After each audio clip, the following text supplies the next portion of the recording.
हमारे YouTube channel में आपका एक बार फिर से स्वागत है। आज इस वीडियो में लेकर आए हैं बहुपद। क्लास 9th और 10th की बुक में बहुपद चैप्टर है। इस चैप्टर में से हम कुछ आपको बेसिक बताने जा रहे हैं। इस जो आपको आज हम बताएंगे इसमें से 1-2 नंबर एग्ज़ाम में 1 नंबर में पूछा जाता है। 1-2 क्वेश्चन ज़रूर आएंगे एग्ज़ाम में। तो चलिए पहले शुरू करते हैं। सबसे पहले हम समझेंगे बहुपद होता क्या है। देखिए, एक से अधिक पद मिलकर बहुपद कहलाते हैं। एक से अधिक पद मिलकर बहुपद कहलाते हैं। अब पद क्या होता है? पद क्या होता है? चर और अचर मिलाकर पद बनते हैं। तो पहले हम चर और अचर के बारे में जानेंगे। अचर और चर के बारे में जानेंगे। कांस्टेंट और वेरिएबल्स के बारे में जानेंगे। जब कांस्टेंट और वेरिएबल के बारे में जान जाएंगे तो पद के बारे में जान जाएंगे। जब पद के बारे में जान जाएंगे तो बहुपद के बारे में जान जाएंगे। एक से अधिक पद मिलकर बहुपद बनते हैं। अचर और अचर मिलकर पद बनते हैं। ठीक, तो चर क्या होता है, अचर क्या होता है, उससे पहले हम जान लेंगे। ठीक, आप इतना समझिए, अचर नंबर्स होते हैं। अचर नंबर्स होते हैं। जैसे 1 हो गया गिनती, ठीक, 2 हो गया, 3 हो गया, ठीक, -5 हो गया, -8 हो गया, ठीक। ये गिनती होते हैं, नंबर्स होते हैं, ठीक। और चर क्या होते हैं? अल्फ़ाबेट्स होते हैं। X हो गया, Y हो गया, Z हो गया, A हो गया, B हो गया, C, कुछ भी हो सकते हैं। ABCD से लेकर Z तक कुछ भी हो सकते हैं। अगिनती भी इसमें कुछ भी हो सकती है। अब चर और अचर मिलाकर क्या बनेंगे? पद बनेंगे, ठीक। जैसे अगर हम 2 और x लें, 2 क्या है? अचर है। x क्या है? चर है। चर और अचर मिलकर क्या बने? पद बने। क्या बने? पद, ठीक है। 2x² हो गया, ये भी एक क्या है? पद है।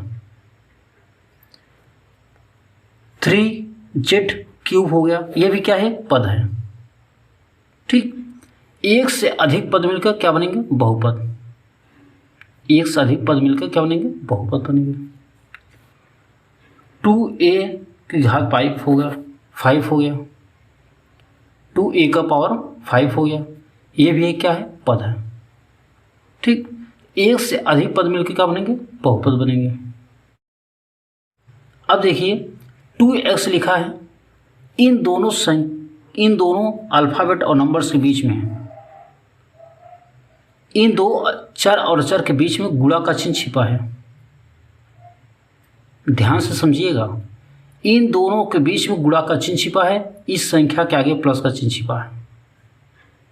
इसके ऊपर घात का चिन्ह छिपा है, घात छिपा है, पावर। x के ऊपर पावर छिपा है। यदि चर अल्फ़ाबेट अकेला है तो उसके ऊपर एक पावर रहेगा, हमेशा एक रहेगा, और उसके जस्ट आगे एक हमेशा रहेगा। यदि कोई अचर नहीं दिया है, कोई नंबर्स नहीं दिया है, तो हमेशा उसके आगे एक जरूर रहेगा और घात में भी एक रहेगा। इन दोनों संख्याओं के बीच में गुणा का चिन्ह छिपा ही रहेगा। ध्यान समझिएगा, इन दोनों संख्याओं के बीच में गुणा का चिन्ह छिपा है। हर संख्या के आगे प्लस का चिन्ह छिपा है।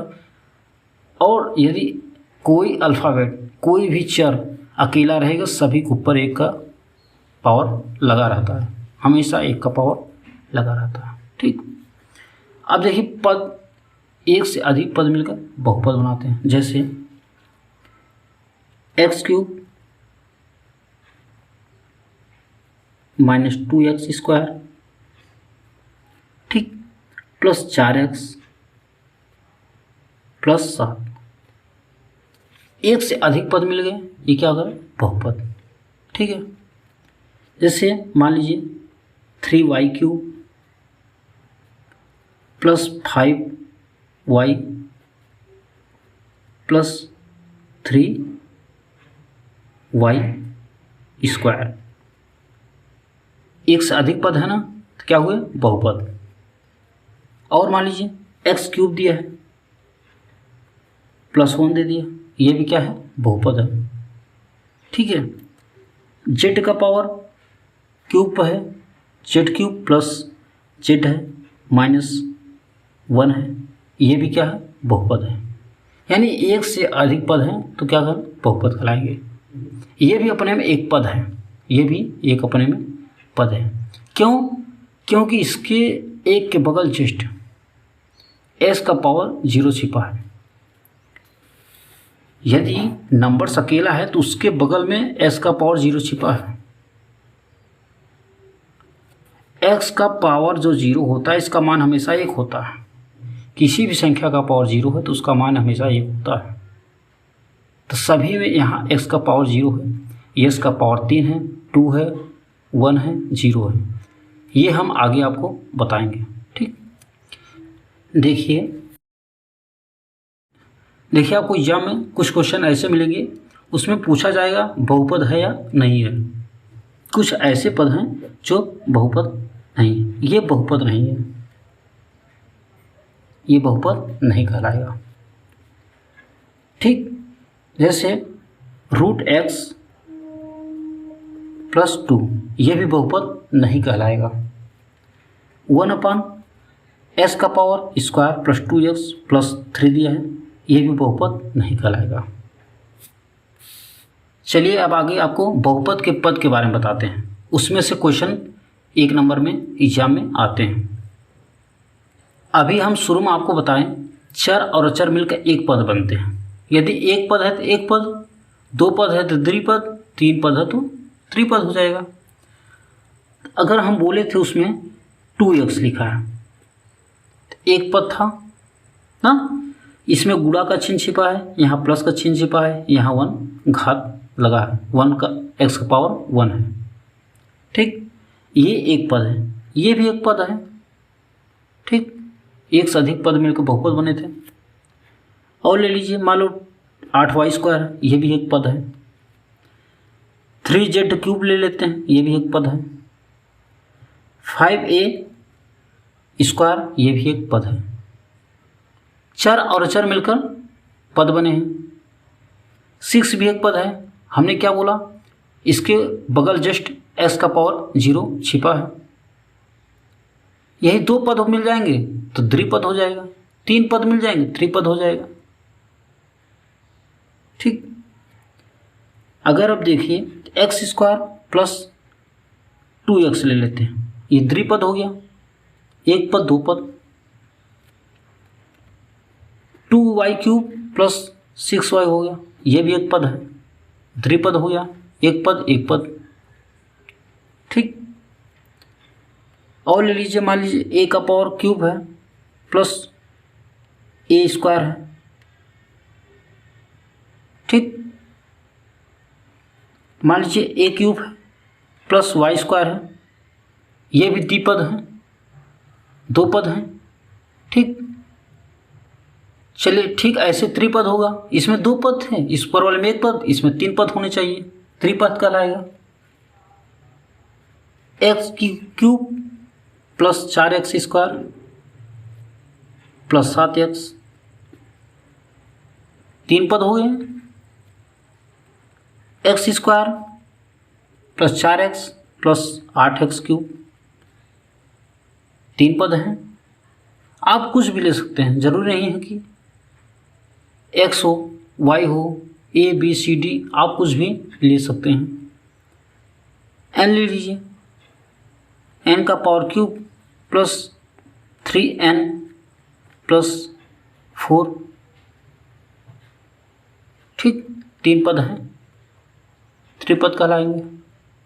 अब चलिए बहुपद की घात के बारे में बताएंगे। लास्ट में आपको बताएंगे क्वेश्चन कैसे बनता है।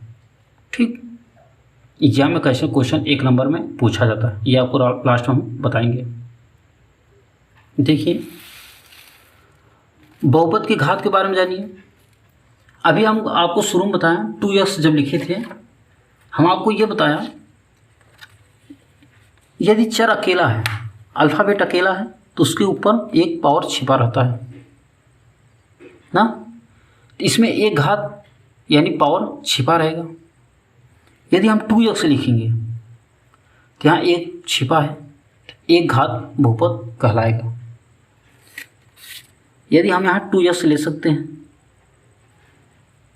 एक घात बहुपद कहलाएगा। इसके ऊपर एक घात है, इसे रैखिक बहुपद भी कहते हैं। मान लीजिए एक हम ले 3 + 5y। अब दोनों में देखा जाए, इसमें y का पावर 0 छिपा है, उसका मान 1 होता है, तो 3 1 कम 3 हो जाएगा। ठीक, देखिए इसमें y का पावर 0 छिपा है 3 में। ठीक है, यहाँ गुणा का चिन्ह छिपा है, 3 गुणते 1 हो जाएगा। कितना आएगा? 3 आएगा। ये y का पावर 1 है, एक घात बहुपद हो गया, रैखिक बहुपद हो गया। ऐसे और एग्जाम्पल आप ले लीजिए, 7m + 1 हो गया। m का पावर 1 है, एक घात बहुपद। हमें देखना है घात, सभी में हमें घात देखना है। ठीक, अब ऐसे द्विघात बहुपद करेंगे। द्विघात बहुपद में भी सबसे अधिक पावर देखेंगे।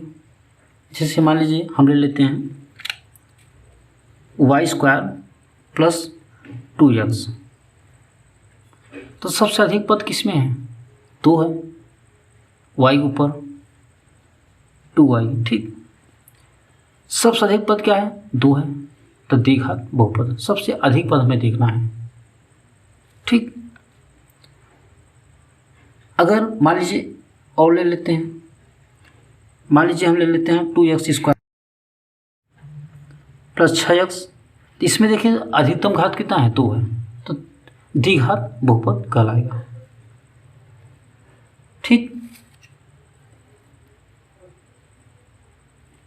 a² हो गया + 8 हो गया, इसमें देखिए अधिकतम घात कितना है? 2, तो द्विघात बहुपद कहलाएगा। ठीक, आपको एग्जाम में कुछ ऐसे क्वेश्चन भी मिल जाएंगे, x आगे दिया रहेगा प्लस x का पावर 2 दिया रहेगा, तो आपको अधिकतम कितना दिख रहा है? दोनों में 2 दिख रहा है, तो द्विघात बहुपद कहलाएगा। ठीक, +1 भी लग सकता है इसके बगल में, तो भी द्विघात बहुपद कहलाएगा, क्योंकि अधिकतम घात कितना है? 2 है। ठीक, त्रिघात बहुपद में अधिकतम घात कितना होना चाहिए? 3 होना चाहिए। मान लीजिए कोई हम बहुपद लिखते हैं,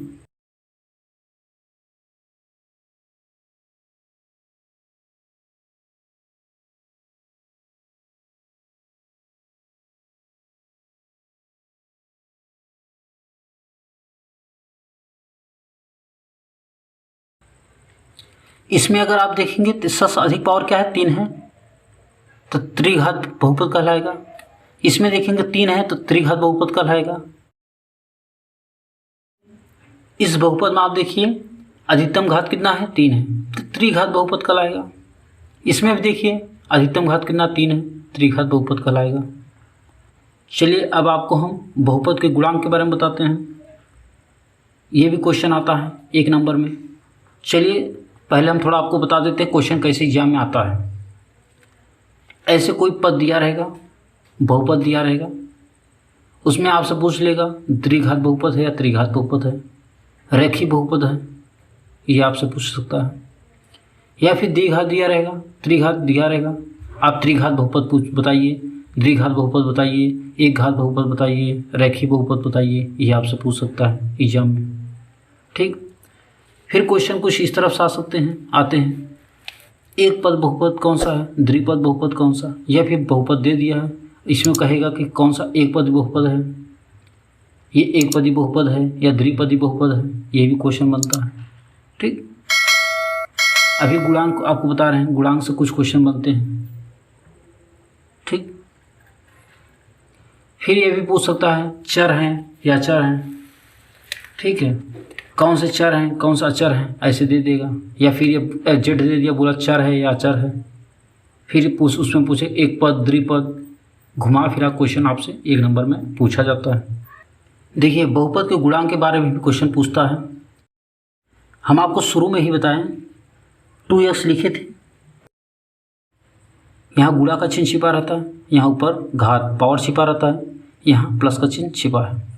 यदि x अकेला है तो आगे 1 भी छिपा है, ठीक है। यदि 2 अकेला है तो उसके जस्ट बगल x का पावर 0 छिपा है, इसका मान 1 होता है। यदि नंबर अकेला है तो उसके जस्ट बगल x का पावर 0 छिपा है। यदि अल्फ़ाबेट अकेला है तो इसके ऊपर एक पावर छिपा है, आगे 1 छिपा है, गुणा का चिन्ह छिपा है, प्लस छिपा है। पहले समझिए आप गुणांक क्या होता है। देखिए -x का power 3 plus 4x square plus 7x minus 2 दिया है। x का पावर 3 का गुणांक पूछेगा तो इसके आगे 1 छिपा रहता है और माइनस लगा तो -1 होगा। यहाँ 4 लिखा है, 4 से गुणा हुआ तो 4x स्क्वायर का गुणांक 4 होगा। यहाँ 7 लिखा है तो x का गुणांक 7 होगा। यहाँ 7 लिखा है तो x का गुणांक 7 होगा, क्योंकि 7 से गुणा हुआ है। अभी हम आपको बताएं x 0 के बाद, उससे पहले बताएं हर संख्या के आगे x का पावर 0 छिपा रहता है, तो x का पावर 0 का गुणांक -2 आएगा। ऐसे क्वेश्चन पूछ लेगा, आप बोलेंगे सर बताए नहीं, इसलिए हम आपको बता रहे हैं x का पावर 0 है तो उसका गुणांक -2 होगा। ठीक इसी प्रकार इसमें भी देख लीजिए, 2x³ दिया है तो x³ का गुणांक 2 होगा। 6x स्क्वायर है तो x स्क्वायर का गुणांक 6 होगा। x का पावर 1 होगा, हम आपको भी बताएं। यदि अल्फ़ाबेट अकेला है तो उसके ऊपर एक पावर लगा रहता है और आगे एक गुणा का चिन्ह छिपा रहता है, तो इसका गुणांक 1 होगा। x का पावर 0 इसमें हर नंबर्स में छिपा रहता है, तो x का पावर 0 का गुणांक -6 होगा। ऐसे ही क्वेश्चन बनते हैं। x³ का गुणांक पूछ लेगा, x स्क्वायर का, x0 का पावर का, या फिर वो कहेगा 6 किसका गुणांक है, 1 किसका गुणांक है, यही भी पूछ लेगा। तो वीडियो कैसी लगी आप कमेंट कर बताइए। आशा करते हैं वीडियो अच्छी लगी होगी। वीडियो अच्छी लगे तो वीडियो को लाइक कर दीजिए। क्लास 10th और 9th की वीडियो पाने के लिए आप हमारे चैनल को सब्सक्राइब कर लीजिए। अब मिलेंगे हम बहुपद के चैप्टर को लेकर, तो आज के लिए इतना ही।